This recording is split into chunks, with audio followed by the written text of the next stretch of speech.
जय जगन्नाथ।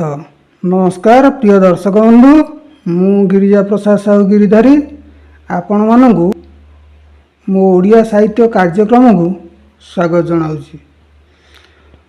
प्रिय दर्शक बंधु, आज आसतु जानिबा एक रहस्य भरा कथाटी होउची आपण मानक नाम भितर की प्रकार रहस्य लुचि रही। यह केबे भी आपण शुणी ही नथिबे किंबा जानि नथिबे। हुए तो अति कम रु कम लोक जानि थाई पारंती। जदि आपण जानि नांती आज ही जानि नियंतु ना आपणक नाम रे की प्रकार रहस्य लुचि रही। हाँ प्रिय दर्शक बंधु, भिडियोटी शेष जाए शुणु, नचेत किछि भी बुझीपारे नहीं। जदि नुआ करी मो चैनल को आसिचंती लाइक शेयर और सब्सक्राइब टे करंतु। मु अपलोड करिवा वीडियो सर्वप्रथम आपण पाई परिए। आसंतु सुनिवा। प्रथमतः नाम किछि धारण करे, नाम किछि धारण करे। कौन धारण करे प्रिय दर्शक बंधु? मनीष मला परे सपरिवार सांगसाथी धन संपत्ति सबकिछि छाड़ी चली जाए, यह निराट सत्य कथा। किंतु जदि किछि भल कर्म करिथाए सेही जश कीर्ति सदा सर्वदा ता साथी रे थाए।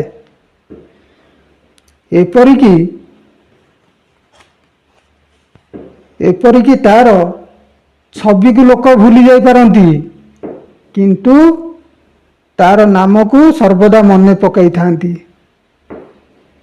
सेही जशकृति को नाम ही धारण करिथाए। जेते दिन पर्यंत तार जशकृति को लोक मन पकई थांती, काहाकु नहीं से नाम को ही मन पकई थांती। द्वितीय रे बंचिथिबा बेले मध्य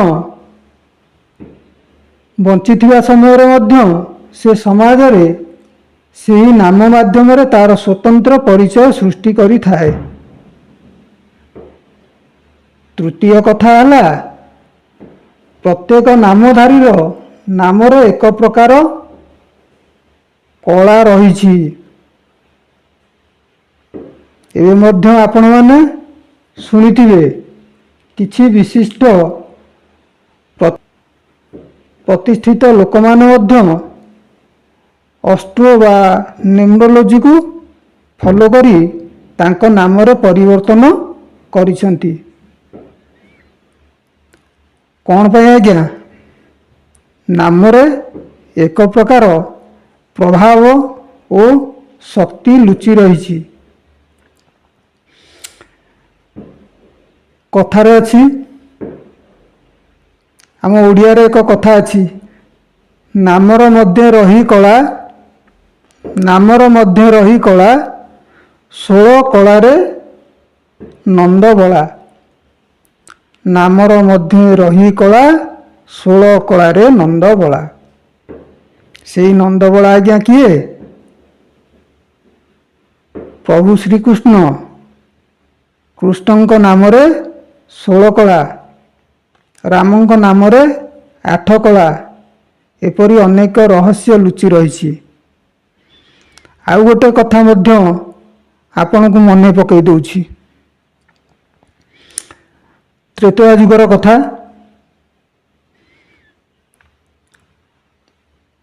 ब्रह्मांड रे एपरी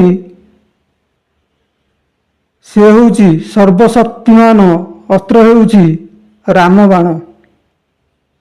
जो बाण की त्रिभुवन रे अकाट्य, ताकू काटिला भली शक्ति प्रमाण मध्य रे नाही।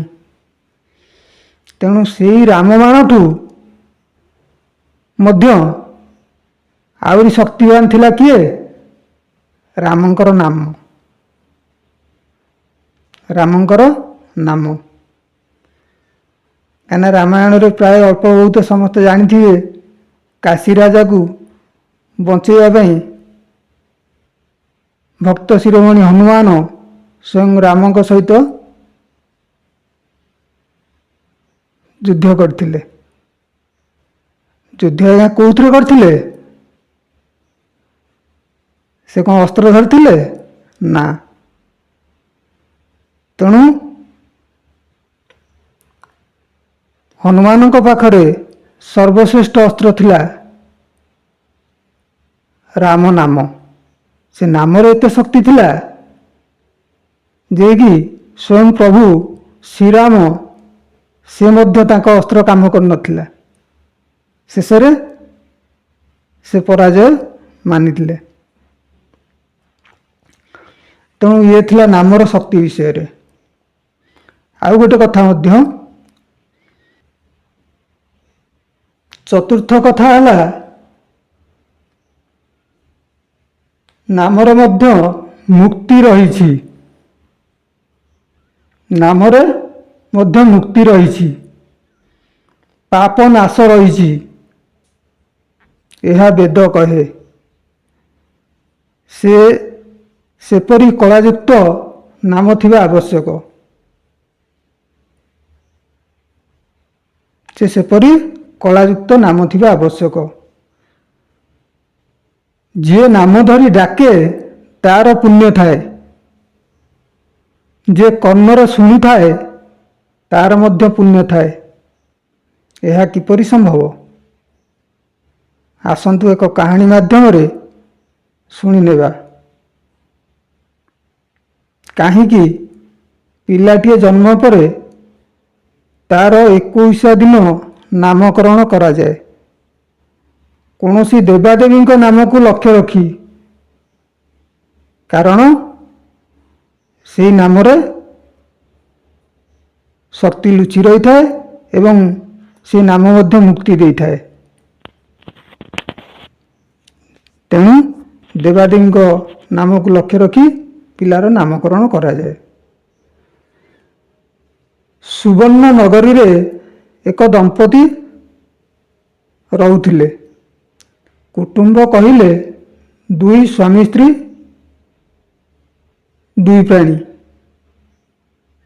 ହରିହର ଦାସ ଓ ପତ୍ନୀ ସୁଲୋଚନା। ବିବାହର ଅନେକ ଦିନ ବିତି ଯାଇଥିଲେ ମଧ୍ୟ କୌଣସି ସନ୍ତାନ ସନ୍ତତି ହେଉନଥିଲେ।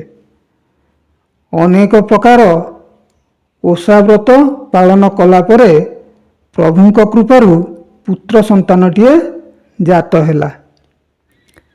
ଯାହା ହେଉ, ଲୋକ ନିନ୍ଦାରୁ ତ ଟିକେ ମୁକ୍ତି ମିଳିଲା।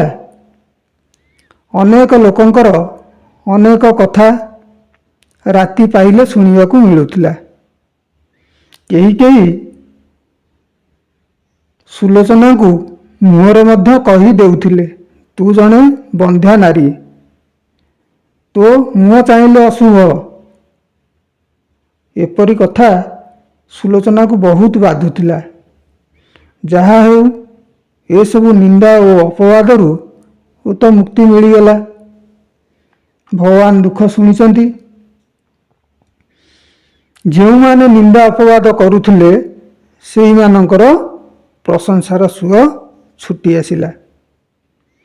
ସତେ ଯେପରି ଗୋପ ଘରେ କଳା କହ୍ନେଇ ଉଦୟ ହୋଇଛନ୍ତି। ଖୁସିରେ ହରିହର ଓ ସୁଲୋଚନାର ପାଦ ତଳେ ଲାଗୁନଥାଏ। ଏହା ଭିତରେ ପୁଅର 21 ଦିନ ପୂରଣ ହେବାକୁ ଯାଉଅଛି। ହରିହର ନାମକରଣ ନିମନ୍ତେ 21 ପାଲାର ଆୟୋଜନରେ ଲାଗି ପଡ଼ିଥାଏ। ପଣ୍ଡିତ ବ୍ରାହ୍ମଣମାନଙ୍କୁ ନିମନ୍ତ୍ରଣ ରଖି ଆସିଲା।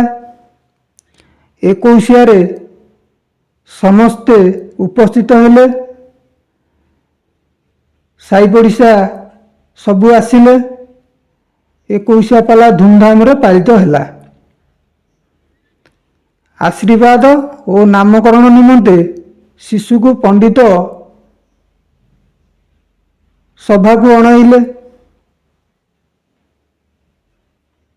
ସମସ୍ତେ ଦେଖି ତାକୁ ଆଶୀର୍ବାଦ କଲେ ଏବଂ ଆଣିଥିବା ଉପହାର ପ୍ରଦାନ କଲେ। ପଣ୍ଡିତମାନେ ପିଲାର ନାମ ରଖିଲେ ଚକ୍ରଧର। ଆହା, ଅତି ସୁନ୍ଦର ନାମଟିଏ। ଇଏ ହେଉଛି ବିଷ୍ଣୁଙ୍କର ସହସ୍ର ନାମରୁ ଏହା ମଧ୍ୟ ଏକ ଅନ୍ୟତମ ନାମ ଅଟେ। ହରିହର ଓ ସୁଲୋଚନା ଏହାର ଲାଳନ ପାଳନରେ କୌଣସି ଊଣା କରୁନଥିଲେ। ଅତି ଆନନ୍ଦ ଓ ହସ ଖୁସିରେ ପରିବାର ଚାଲିଥାଏ।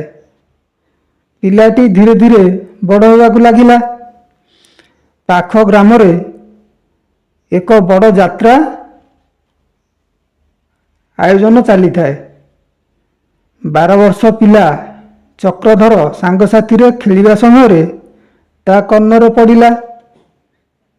ତାର ସାଙ୍ଗସାଥିମାନେ ତାଙ୍କ ବାପା ମା ସହିତ ଯାତ୍ରା ବୁଲିବାକୁ ଯିବେ। ଏ କଥା କି ଶୁଣି ଚକ୍ରଧର ସ୍ଥିର ହୋଇ ରହିପାରେ। ସେ ମଧ୍ୟ ଘରେ ଆସି ଜିଦି ଧରି ବସିଲା। ସେ ମଧ୍ୟ ଯାତ୍ରାକୁ ଯିବ। ତାର ଜିଦି ଆଗରେ ହରିହର ଓ ସୁଲୋଚନା ମଧ୍ୟ ହାର ମାନିଲେ। ଶେଷରେ ସ୍ଥିର ହେଲା ସେମାନେ ମଧ୍ୟ ଯାତ୍ରାକୁ ଯିବେ। ନିୟତିର ଗର୍ଭରେ କ'ଣ ବା ଅଛି କିଏ ଜାଣେ? ଏମାନଙ୍କ ହସ ଖୁସିର ସଂସାରରେ ସତେ ଯେମିତି କାହାର ନଜର ଲାଗିଗଲା କି? ହଠାତ୍ ଗହଳି ଭିତରେ ଚକ୍ରଧର ସେମାନଙ୍କ ଠାରୁ ଅଲଗା ହୋଇଗଲା। କିଛି ଦୁର୍ବୃତ୍ତ ଚକ୍ରଧରକୁ ଉଠାଇ ନେଲେ। ଏଣେ ହରିହର ଓ ସୁଲୋଚନା ପୁଅକୁ ଖୋଜି ଖୋଜି ନୟାନ୍ତ। ଯେତେ ମୁଣ୍ଡ ପିଟି କାନ୍ଦିଲେ କ'ଣ ହେବ? ସେମାନେ ଆଉ ପୁଅ ଚକ୍ରଧରକୁ ଫେରି ପାଇଲେ ନାହିଁ। ନିରାଶ ହୋଇ ଘରକୁ କାନ୍ଦି କାନ୍ଦି ଫେରିଲେ। ପୁଅ ମୋହରେ ହରିହର ମଧ୍ୟ ଝୁରି ଝୁରି ଦୁର୍ବଳ ହୋଇଗଲା। ସୁଲୋଚନା ଆଖିର ଲୁହ ଶୁଖୁ ନଥାଏ। ଦୁହେଁ ପରସ୍ପରକୁ ସାନ୍ତ୍ୱନା ଦେବା ଛଡ଼ା ଆଉ କିଛି ଉପାୟ ନଥାଏ। ହରିହର ବାଟରେ ଘାଟରେ ଯେଉଁଠି ଯାହାକୁ ଦେଖୁଥିଲା ପାଗଳ ପ୍ରାୟ ପଚାରୁଥିଲା, "ଅୟୋ ବାବୁ, ମୋ ପୁଅ ଚକ୍ରଧରକୁ ଦେଖିଛ କି?" ଅଜଣା ଲୋକ ପାଗଳ ଭାବି ଅଣଦେଖା କରି ଚାଲିଯାଆନ୍ତି। ଏହା ମଧ୍ୟରେ 5 ବର୍ଷ ବିତିଗଲା। ହରିହର ପାଦରେ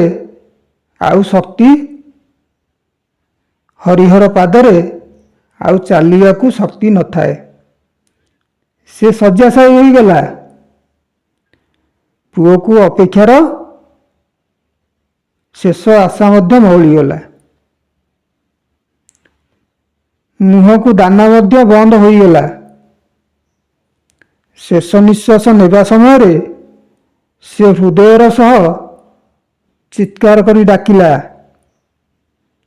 "ହେ ଚକ୍ରଧର, ଆରେ ତୁ କେଉଁଠି ରେ?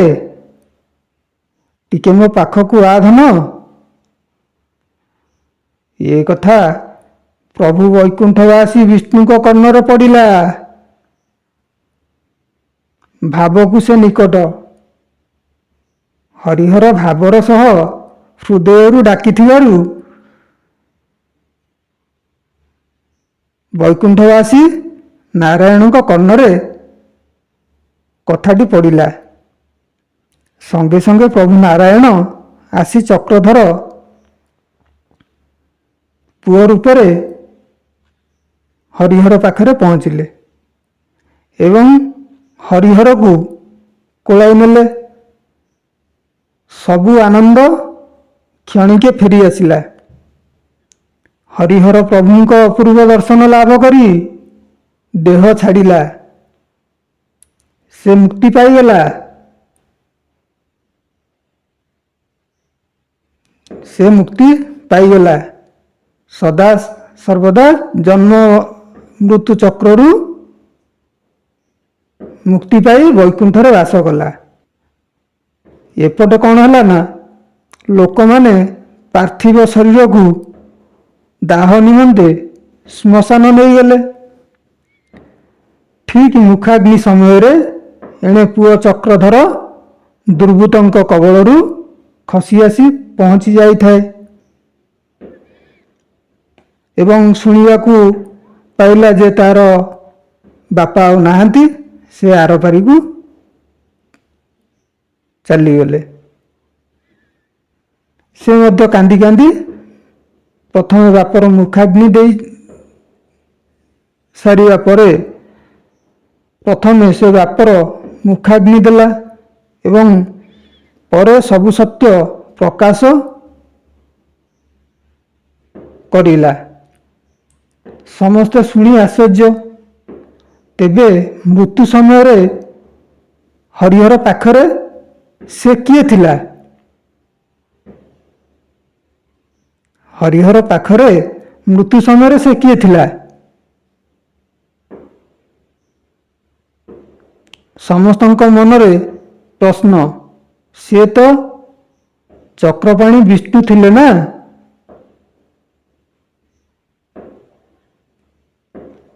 ତେଣୁ ପ୍ରିୟ ଦର୍ଶକ ବନ୍ଧୁ, এই ଷ୍ଟୋରିର এই କାହାଣୀର ଅର୍ଥରୁ ଆପଣ ଅନେକ କିଛି ବୁଝିପାରୁଥିବେ। ତେଣୁ ମଣିଷର ନାମକୁ କାହିଁକି ଦେବାଦେବୀଙ୍କ ନାମରେ ପ୍ରକାଶ କରାଯାଏ। ତେଣୁ ସମୟ ତ ହେଲାଣି। ଆଜି ଏତିକି ରଖି ବିଦାୟ ନେଉଛି। ପୁଣି ଦେଖା ହେବ ଆଗାମୀ ଅଧ୍ୟାୟରେ। କିପରି ଲାଗିଲା ମତାମତ ଜଣାଇବେ। ଜୟ ଜଗନ୍ନାଥ। ନମସ୍କାର।